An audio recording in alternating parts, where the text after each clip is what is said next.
The International Space Station, or ISS, opened for operations in November of the year 2000. We know what happens as the space station is actually passing by Long Beach. In 2013, McBride High School opened its doors in Long Beach, California. During its 18-year tenure, the space station has been home to 230 individuals from 18 countries. Only halfway through its first decade, McBride has grown to over 500 students, and last year held a commencement for its first graduating class. Math and science teacher John Jacobson has been part of that growth. He's been working to get the school and one of the station's astronauts together. Can you hear a frequency difference? This hands-on workshop is part of Mr. Jacobson making good on one of the values in the school's mission statement. It's all about involving students through engaging them through their interests and making connections with real-world activities. In this instance, combining a little bit of hands-on crafts with concepts like orbital dynamics and centrifugal force results in a spinning cup that refreshes old dry erase pens. With that one, it's deeper, so the pen will probably stay in there with one string. Test it out and see. But Jacobson stresses that practical experiments also help make abstract concepts more tangible to learners. Building teamwork and getting kids working collaboratively are pluses too. The same things that made starting the school's amateur radio club attractive to him. I just thought it would be something that the kids might like. And so when we were opening the school here at McBride, I thought it really fit in with our pathway idea, with our engineering and our health medical and our criminal justice, that there was some connection to radio. And then I figured out pretty quickly that there were a lot of connections and a lot of kids that were interested. Over the years, students have built specialized radio rigs and antennas to help them talk to radio operators inside and well outside the continental U.S. I really think that it hits, like it just resonates in their whole approach to the world in a way that's different than, oh, here, let me give you the homework from the textbook, or let me give you the homework from, this online system. I think when they're actually doing things, that's when you really learn. And it doesn't have to be that you're learning exactly what the teacher wanted you to learn. It's more they're learning something that connects to their actual actions. And because those actions lead to future actions. Their actions they're already taking, like participation in nationwide ham radio field days, providing radio support for in-school public safety drills, and tactical field radio help for the Red Cross teams, doing citywide safety checks. And recently, they used their radios in a California Office of Emergency Services All Southern California disaster drill. This is Doppler shift, so we know what happens as the space station is actually passing by Long Beach. While John and his students have completed lessons and experiments, the ISS has circled the Earth 16 times a day. Its crew follows a rigorous schedule of station maintenance and research ranging across many branches of science, engineering, medicine, and communications. French astronaut Thomas Pesquet is one of the station's crew, and his mission is called Proxima. He's France's youngest astronaut and their 10th addition to the ISS. His work has included spacewalks of well over 6 hours, working in space, hanging 254 miles above the planet. But his sense of mission has some very close-to-home priorities. Proxima, to me, is a symbol of exploration. It's the closest star to the sun. Proxima also means, to me, proximity with the people, and that's important to me. It shows that we go to space not just for ourselves, but to benefit the people on Earth, and also proximity because we want to share the adventure on social media, take pictures, and try to interact with the people as much as possible. We need that little window to come up down here, too, that gives us this on here. I don't want to mess with this one. No. At but 38 feet above sea level, McBride Radio Club advisors Richard Sherwood and Jeff Kramer are working to make Pesquet's outreach a success. Their work should help the school have a conversation with him as he approaches California at 17,000 miles per hour. It's the culmination of work they've pursued with students for over 12 months. The team has installed special rooftop Yagi antennas with rotors to track the space station as it moves across the sky. Lessons both in class and work on the roof have dealt with the Doppler effect on communications caused by the station hurtling to and away from the school. It complicates making contact, a contact that's no sure thing. Here we The are, station is a high-speed ham radio fastball, but the radio team of advisors and students hopes to squeeze 10 minutes of talk time from it as it approaches the Pacific coast at 5 miles a second.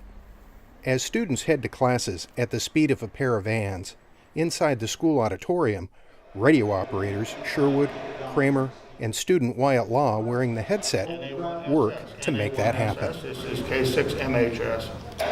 literally trying to hear something. The Wolfpack at McBride High have made a live science assembly out of this hoped-for conversation, and the room is filling up with what will be 300 to 400 high school and visiting middle schoolers, a potentially tough crowd who at the moment can only watch a map of the spacecraft's progress. The International Space Station with the astronaut that we're going to talk to, can everybody see kind of right where, southern Indochina right there?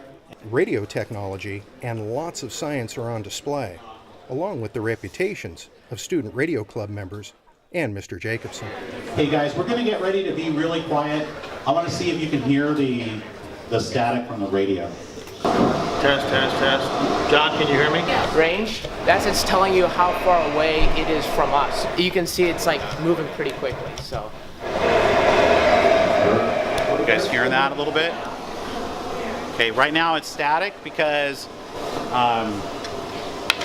that astronaut's not talking back to us yet. Standing below a projection map tracking the station, kids waited with their questions in hand for their moment to ask a terrestrial question.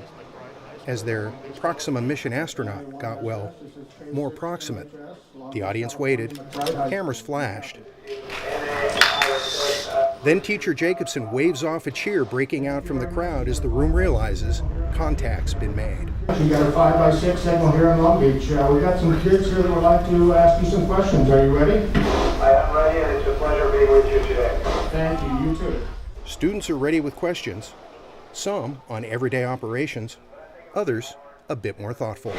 My name is Joseph, and my question is, what do you do during your free time in space? Hey Joseph, first of all, we don't have much free time. We work a lot up here, but we love it. And during our free time, we take a lot of pictures of the Earth. We call our friends and families. We try to make some memories to think back when we're back on Earth about how amazing the journey was over. Go ahead. Hello. Do you ever feel afraid up there in space as you look down on the Earth and ponder how our whole world is just one grain of sand in the ocean and how our individual actions do so little to affect the course of the universe?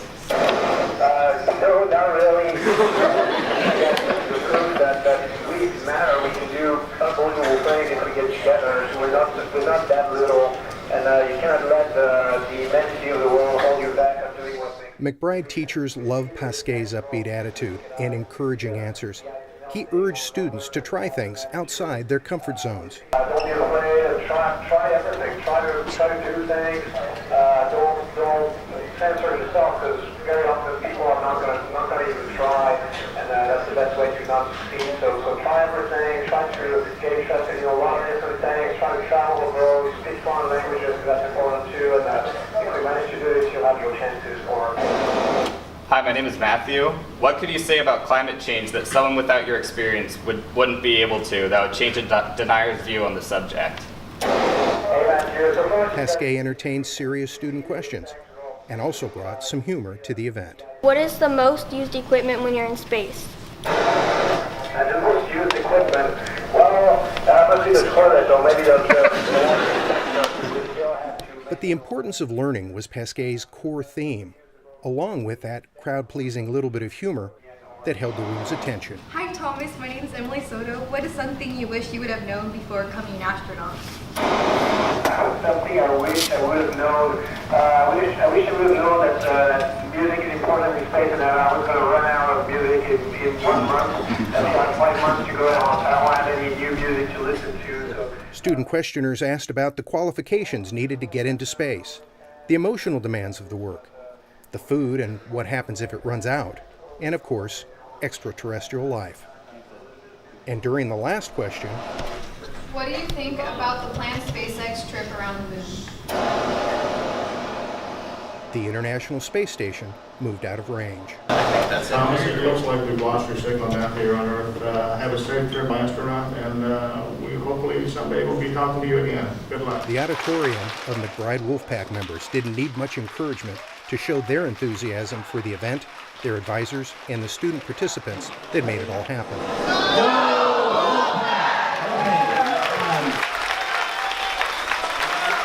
Math, science, and ham radio just got a little bit cooler at McBride. Was that awesome or what?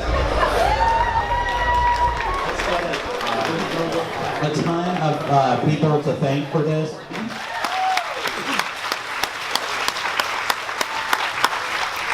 And I just want to thank all of you for making this kind of a neat way to spend the day, probably once in a lifetime opportunity.